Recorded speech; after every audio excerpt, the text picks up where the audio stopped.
feeling like, keep your hands forward, feel contact. You can do anything you want to, but you've got to have one rein that feels like he's pulling you.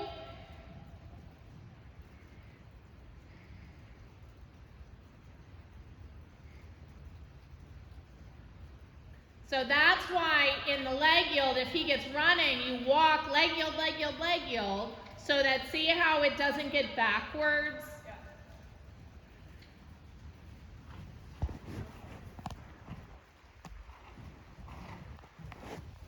Then now circle down here.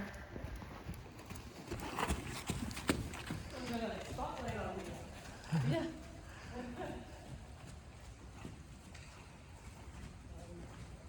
Good. And what you're doing now is exactly right. Then asking for a bit more inside flexion. You can do this now because you've elongated the outside. Yeah. So you can ask for the inside flexion without risking that you have him behind the vertical too tight in the neck. So now just hands forward for a second. Check exactly. See how you see he's seeking? Yeah. That's our 80% of our goal for the ride. Okay. If you get to a place where he won't do that, you have to go back to focusing on this. Yeah. Then you can go ahead and add maybe some trot canter transitions if you feel like he's ready for them. And then just go back to kind of what you were doing.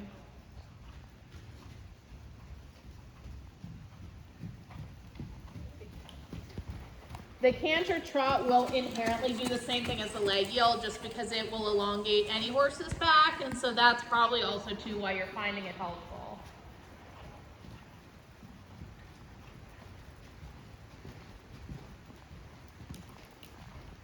Yeah, and that's sort of his MO, is to just lift up the underside of his neck. Yeah. All about kind of any transition.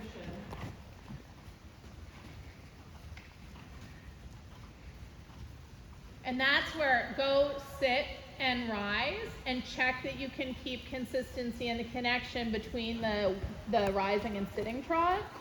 Because the other thing too is if he has less notification, so to speak, that he's going to canter, he can't get brazy. Right. So what you do is you get to a place where you say, I want you to be able to rising, sitting, rising, sitting. You cannot get tight in your body. And see how he kind of anticipates, right? And so that's where we get ourselves an extra minute if he can hold himself in positive tension. Then you go back to rising. Then what you're going to do is sit and shoulder 4, so inside leg at the girth without him thinking it's canter. So then, if you can do that, then you rise, then you sit and shoulder 4, and then it should just be outside leg back. You should have a cleaner transition.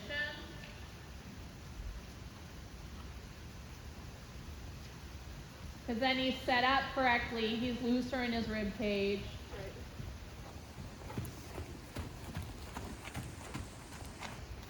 And then the canter is very clearly just an easy little transitioning.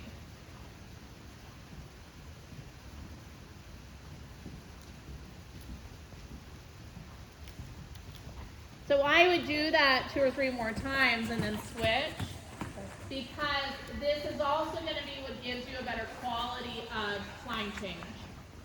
He needs to know that the canter aid is really just that outside leg back touching. Yeah, and I've been working on installing that because he definitely had something different before. Yeah. Like not what we usually do.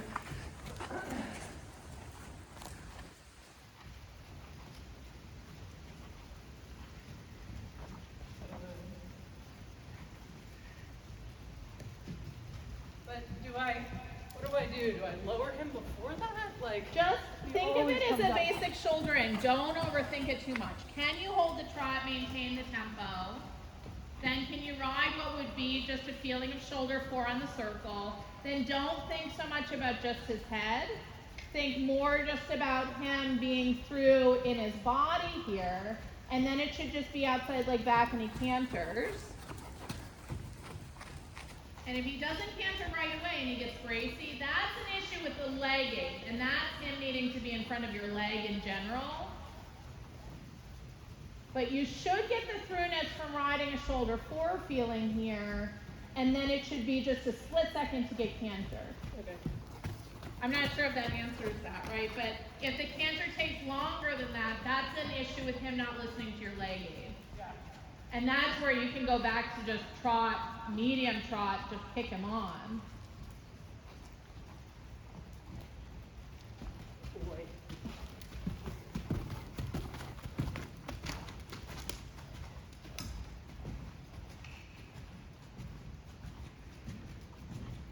And I think too, the canter's good here.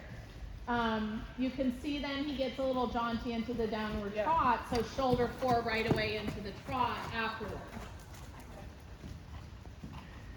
So it's just working a lot of these transitions where you're not allowing him to get straight. Yeah. Well, because that's where he gets really strong in that Yes. contact too. And that to me is because he's dropping his chest down. So he's a lot like Bronte, if that helps think about it. Okay.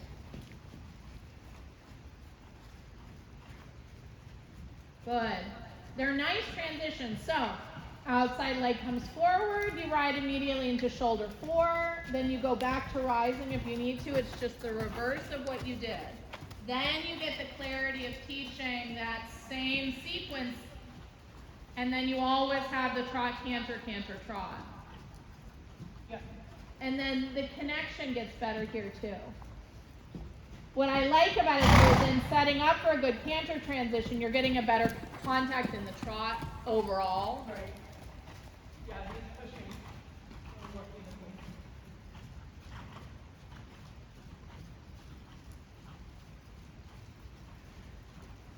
Good. And what I like about this is now you have a half halt from your back.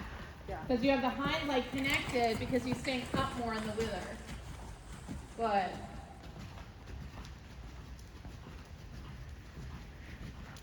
Good. And then transition down, and then we can switch directions.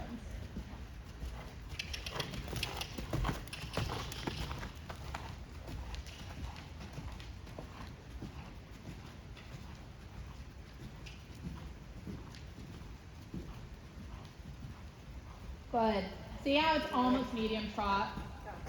And you have just the feeling of slight shoulder 4. Good. Now, they're going to start anticipating this, and so the next exercise after this, we're going to address holding the canter for longer. And that's something to keep in mind is if you do a lot of canter trot transitions, you want to make sure you also kind of undo them in the next set.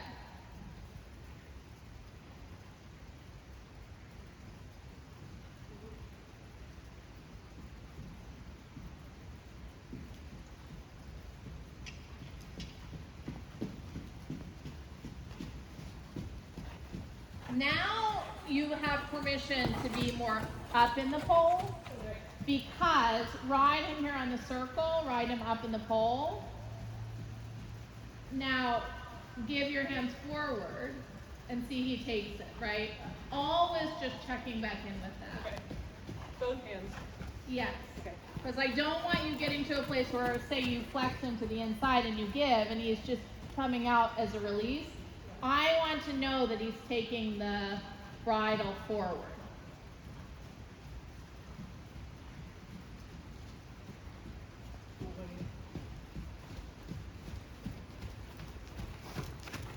And why I think that this is a good exercise is he is asymmetrical and this side seems stiffer to me. Yeah. And so I think doing the shoulder 4 is also in and of itself a good exercise for creating flexibility here. Keep your elbows in more.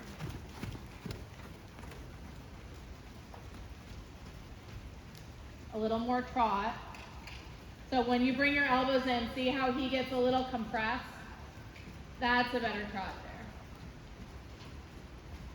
He gets just a little sucked back, and so just check in that you can ride him forward more, because I think in this side he's holding himself. The canter then will be kind of leaping. So sit and feel that you can also ride a little medium. Well, he just doesn't really feel like he's releasing through his right rib cage. That's where I would ride him a little forward because he's pushing backwards with the shoulder on the right up front leg. And I just want to see that he's a little more light in his front legs. And when you ride the medium, he gets out of his own way.